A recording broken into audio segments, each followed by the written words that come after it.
Although the PlayStation 5 Pro has only just been released, Sony has reportedly already turned its attention to its next piece of hardware, and a recent tease has shed some more light on the future. Released back in November, the PlayStation 5 Pro is the mid-generation update for the PS5, offering a much more powerful piece of hardware. With many games offering support for the upgrade, it is hard to believe that Sony is already working on the PlayStation 6, but apparently, that is the case. Now, according to a former PlayStation CEO, the PlayStation 6 will not be completely diskless.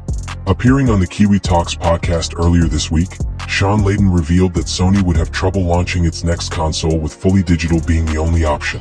As we already know, the PS5 can be purchased as a digital-only console with a separate disk drive also being available alongside. When the interviewer asked Layden if this would be the same for the launch of the PS6, the former CEO claimed that it is unlikely that the next PlayStation would drop disk support.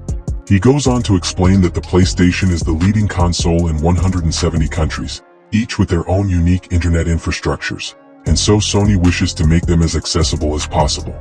More specifically, in certain regions, having a digital-only console that requires an around-the-clock internet connection could spell disaster, and so it is doubtful that Sony will get rid of the chance to use physical games.